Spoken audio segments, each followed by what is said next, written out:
Still very interesting to see. And finally, I have Glutonny. Yeah, super. Gluto as well. I added Glutonny because I've commentated him so frequently now that I pretty much know what he's doing, what he's thinking.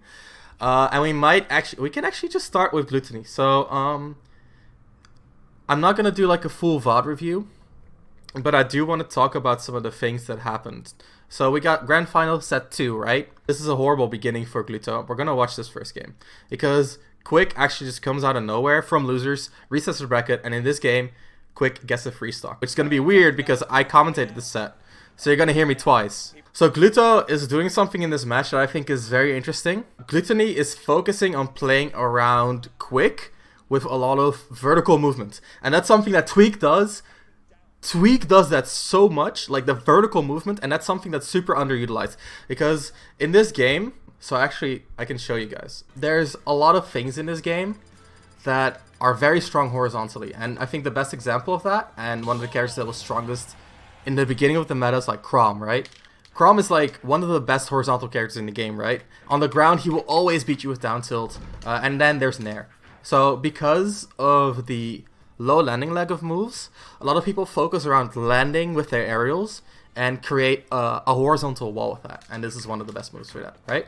And I feel like a lot of the meta for mid-level players, but even the high-level players and like the top-level players, a lot of the meta is based around this horizontal play. But a lot of like rising aerials, a lot of landing aerials, and a lot of, in general, just like focus on backdashing. And if you have that room, you can then do an advancing landing aerial. And I feel like that meta is something that it's going to be standard for like the low and mid-level players forever. But the top-level players, they play very well around, you know, not succumbing to this style of play. Because it's very easy to just get boxed out and lose from that point onward. So what you see Glutonny do here, what I want you guys to look at, is the way that he jumps vertically around his opponent's hitbox. I feel like where Wario is strongest and what Glutonny really shows is using his horizontal movement to bait out horizontal options, and as such can bait out options and then punish them with that movement. So the movement is both good for forcing whiffs and for punishing whiffs. In this scenario though, we just see Quick like dominating this game as well. I have to add on a stage like Lilith Cruise. It is a lot of footsies. But I have to add on the stage like Lilith Cruise, it's very hard to play vertical because you cannot jump over things when there's a platform in the way, right? You send Quick really efficiently covering the platforms constantly, and now that's how he dies. That was hype, bro! That sequence? Look at that, there. Gets the landing. There, the bomb into the forward air. Oh my god. Genius. Genius. It is a lot of smash footsies, but I feel like smash footsies are a lot less precise. Smash is more of a strategic game than standard fighters. Whereas standard fighters are more about like small interactions. I feel like Smash is more about how are you positioning yourself and what are you doing about the things that your opponent wants to do. And there it is. So Gluto gets destroyed and the crowd pops off for good reason. Never ever have I seen Gluto get that destroyed. So let's get into the next game, and I want you guys to... So the worst thing... Yeah, Quick is so much fun to watch. The worst thing about losing a game like that is that there's no real way to analyze what you did wrong. Let's get into this adaptation game. So the first thing Glutonny does is establish that vertical control by controlling that middle platform.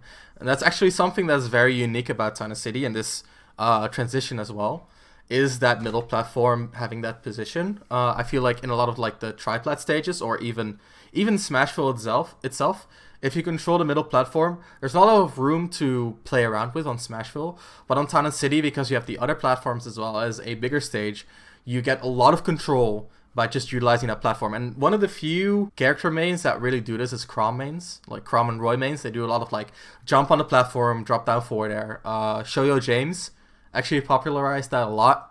And I feel like it's like one of the best things you can do when you do have good landing areas, which is like every character in this game. And then there's Wario, who gets even more mileage out of it because of his vertical control.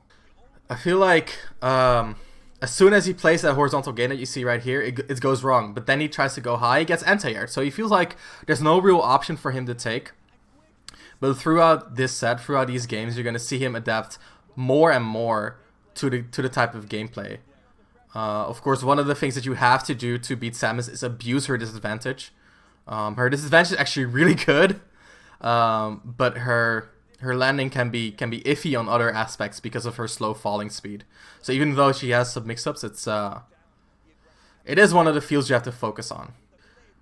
And that's exactly what he's looking for. What you saw right there, when he was like hanging in the air right here, that is him looking for like a commitment and trying to beat it. Because if Quick, and that's one of the things that I noticed when Twig plays, if Quick goes for an anti-air in this scenario, Glutonny can simply do like a neutral air dodge through, and now Quick is in a juggle position. And that's exactly what you're seeing right here. So when you look at Gluto, he's going high here. And as soon as he saw Quick right here, which is his reaction moment should be about now, he goes for an air dodge. So that's the air dodge right there. Fast fall, buffered air dodge. So that's exactly what I was talking about. That is him looking for an anti-air to weave around. And because neutral air dodges have so little lag in this game, this is actually like an extremely safe option. Even though Quick basically read this option and covered the area with his air, it's not even going to hit. It's not even going to do anything. And then when he does get into that close quarter combat, because you can see him immediately try to close the gap because Quick try to set up more keep away, not go for charge shot. This is where he can get his hits, right? Because in this range, Samus cannot adhere to her game plan. So there's all that pressure by floating high and waiting for the move. And now that Quick is so focused on anti-airing, Gluto can approach low. You can see it right here. We see the high bombs, the bumps. All of these are like anti-air options, the forward air, anti-air options. And then Glutonny goes low. Would you say Wario is one of the best at this vertical game CD? Yes. That's the reason why Wario's top tier. Like this is the reason why Wario's top tier. It is his drift. It is the way he drifts around his opponent's options. The way he doesn't have to commit. A lot of people talk about Wario lacking range. But I actually don't think he lacks range at all. I think because of the way he moves, his range is 100% fine. Combining his aerial drift with the speed of his hitboxes means that he basically has a very effective threat range. It's just that the individual range of his moves isn't too good. But because of the way that he drifts around his opponent, he basically gets to bait and punish moves that he normally wouldn't contest. So he basically plays a bait and punish game, and then he doesn't even bother contesting, he just punishes. So this is Quick adapting, right? He's doing the anti-approaches for ground options. He goes for the charge shot, stuff like that. A little bit of a misstack, of course, that happens. You can already see Glutonny just mixing up that high drifting game, and as soon as people try to focus on that, because you have to focus on it if you want to beat it, he starts going low. And that's the high drift that you saw right there. See, so it's like an anti-jump trying to bait the anti-approach. There's a lot of empty jumps, a lot of floats in this close range to really try to bait out those anti-approaches on the high approach routes that Glutonny is utilizing.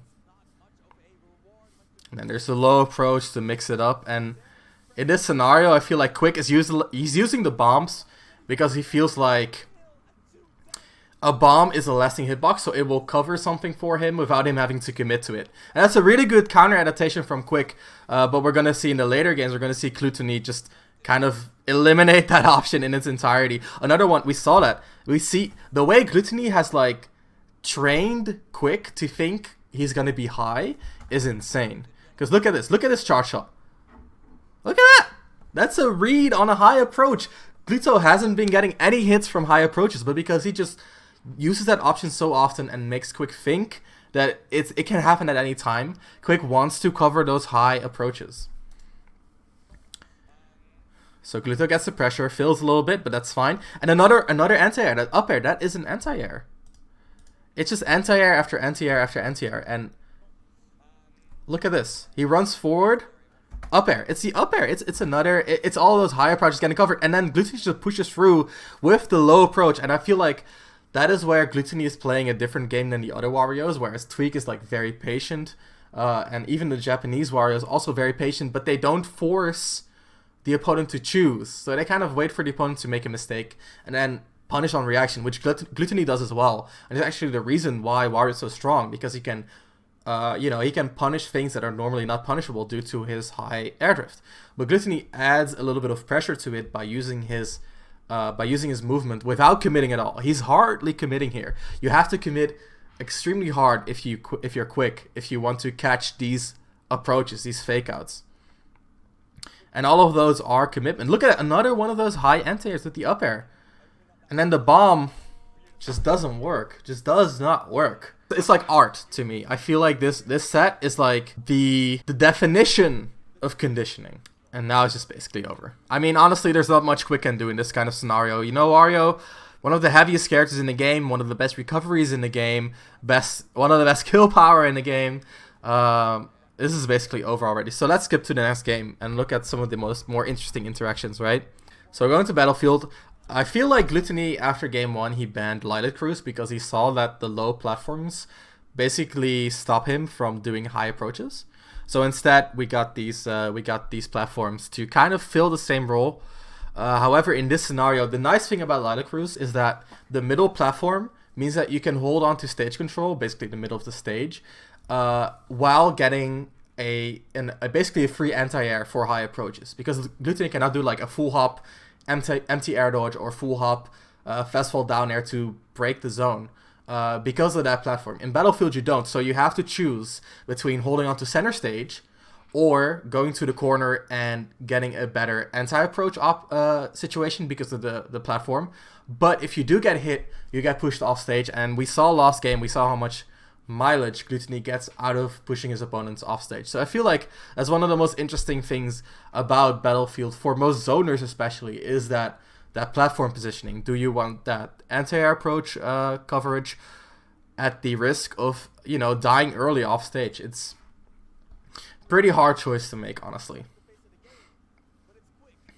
So you see Quick immediately going to the platform, and he's not even going to center stage. He's just staying there.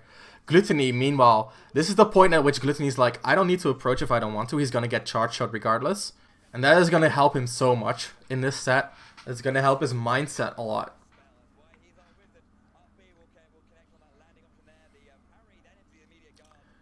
So once again, we see Quick getting into the groove, you know, getting those anti-approaches on deck.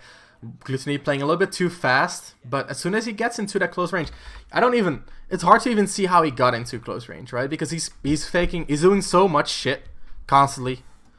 Like, look at this, he's dashing forward, dashing backwards, full stage bike is gonna get him this positioning. He gets anti-aired, immediately goes for the runoff, double jump because he knew the poke was coming, and then it's the high pressure again. Quick deciding to back up, utilize that platform, and then Glutonny making use of the jumps. And I feel like the jumps that Quick is integrating into his play, I feel like they're well timed, but he's using way too much Zair because he wants to keep his opponent at a bay. While a neutral air would be a way lower risk option, because the risk with Zair, that you can see right now on screen, is that Glutonny runs under it, and then there's no hitbox for Quick at all. So yeah, but when you do neutral air, the risk is basically that you're not covering the mid-range. But when Wario is in that mid-range, he hasn't really accomplished much in this type of matchup because he doesn't have the burst range, or like the threatening burst range. Of course, he has like dash attack and forward air, but those are very low reward. He doesn't have the threatening burst range to really utilize the mid-range. So I feel like one of Quick's main weaknesses was that his anti-airs were mainly vertical, which was something that Glutonny conditioned him to do, but it's not something that you want to focus on. It's more something that you want to react on. And he was trying to cover the mid-range way too much with those jumps, rather than just going for nairs or bombs or jump overs. So yeah, you get that forward air. So that's what happens when he breaks the zone. It doesn't matter too much, you know. Like when he gets that forward air, like 5% damage, he has to drift back because it's unsafe on hit. Like this is actually unsafe on hit. Like if you go into this frame by frame, Quick will be able to act before Glutonny will. So that's like, look at this jab. He's in landing lag. Glutonny is in landing lag while Quick is already doing his jab. Forward air is minus on hit. It's minus on hit. Meanwhile, the move that you need to watch out for that Wario has is that neutral air. So if Wario does infiltrate that mid range, it's very important to keep in mind which of his moves have good reward and which of his moves are not worth playing around. And that's a good anti-air. I like that from Quick. But this also, I like it from both players. I like it from both players because on one hand, it illustrates what Glutonny is doing to bait out Quick and to keep Quick on his toes and to really make sure that Quick can never really read Glutonny's approach. On the other hand, this is a good reaction by Quick. So we see Gluto going for the runoff to bait out an option, jumping to top platform to make it safe, and Quick just immediately, oh god, I lost the track, but it's okay. So Quick immediately following up and just pressuring him for him. And that's so very important in this matchup, right? To just make sure that Glutonny cannot constantly do this empty movement. What I would have liked Quick to do is start reading more. Start reading movement more. So in this scenario, he throws out the missile. And that's good coverage. And I feel like zoning players like to go for coverage. But in this type of scenario, it is best to go for a more aggressive option to really limit your opponent's movements. Because Glutonny, like I mentioned, he's constantly like floating around, utilizing his vertical spacing and horizontal movement to bait out his attacks, punish them, and this is exactly what that's doing. So the reason why Quick's attempt didn't work here is because he was too late, and the only way he would have been on time is by not throwing out a coverage move and either fully committing to the reaction or reading it beforehand. And I feel like committing to the reaction is probably the right choice here.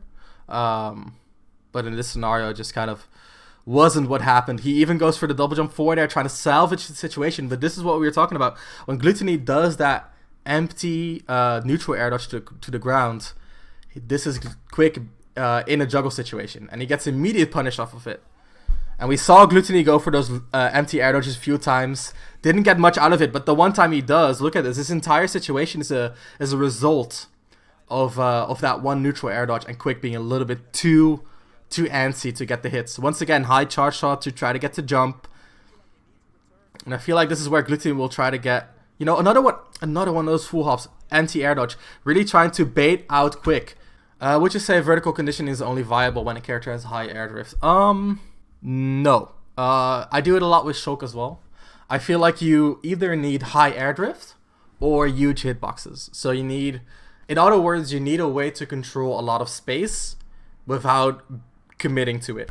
And I feel like that is the core of Glutonny's game plan, is he is controlling the space without committing to it. And that is what's making Quick antsy and what's making Quick do stuff like this.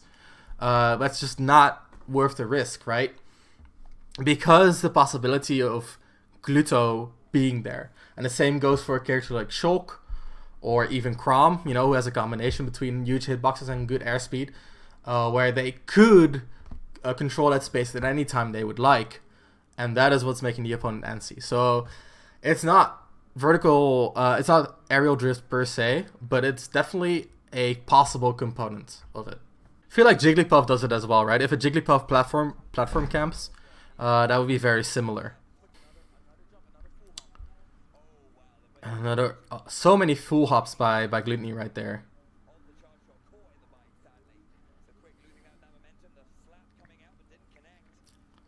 Look at that, Glutonny just mixing up his spacing so very well. He's constantly just shifting where he's gonna be, right? Is he gonna approach directly, go for the high arc, stay in place? He even does some retreating at full stage in case Quick was gonna throw out a burst range option. That is one thing I want to highlight as well. I haven't seen Quick use dash attack once. I don't really see him use grab a lot either. We saw him call the grab on the we saw him call Glutonny's bike grab with his own tether grab, but all in all, he's not really establishing his burst range, except with charge shot, which is obviously like the lowest risk option. But when the answer to your opponent doing nothing is to call out the movement, is to constrain their movement, and he's doing neither. He's doing the Samus thing, and the Samus thing is, oh, my opponent's giving me room, I'm gonna charge my charge shot, I'm gonna drop my bomb, I'm gonna shoot a missile, I'm gonna throw out a Zair.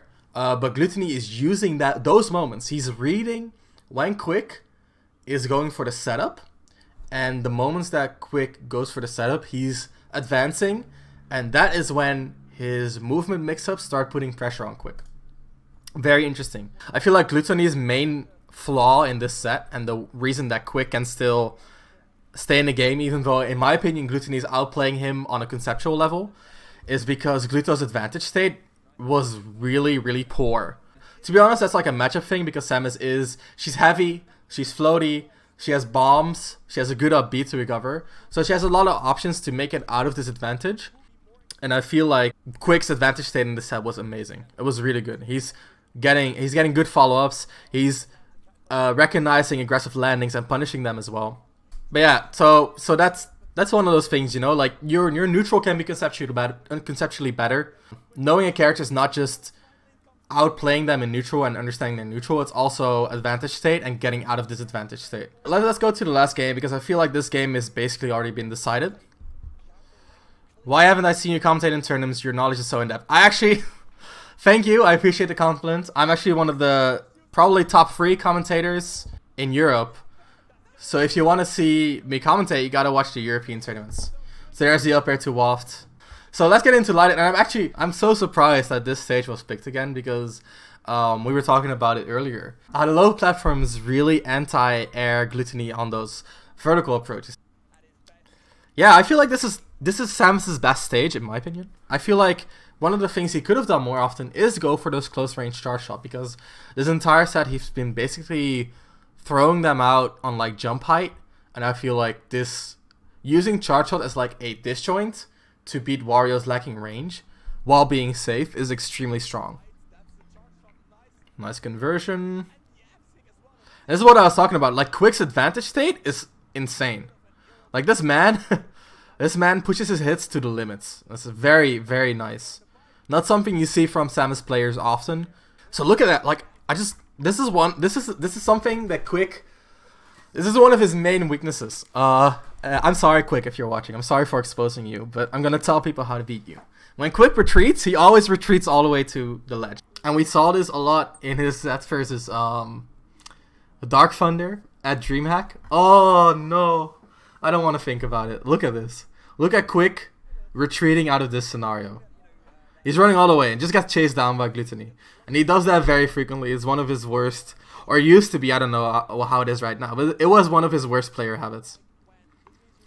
And I feel that's one of the main mix-ups if you're playing a walling game is, and this is huge for a character like Shulk because Shulk is slow as fuck. Will you retreat further or will you intercept their approach now? And Quick really prefers the retreating option. There it is. In general, Quick doesn't intercept a lot. I feel like his interceptions are pretty lacking. The only interceptions he really does have is in the mid range. He throws out fair when he feels like it's safe, or up air if he feels like if the opponent's gonna jump. But that one, it depends on like his mind state. And then there's like charge shot if it's decently charged. Samus doesn't have the safest up close options, right? Yes, but he can do like a rising nair that's retreating to intercept more often. Or like retreating forward air. But I feel like he doesn't do any retreating aerials at all. Or you can do a dash attack to establish burst range. You never see Quick dash attack. You can do a grab to establish burst range, which is also a good option. But if they think you're gonna go all the way, you can yeah, exactly.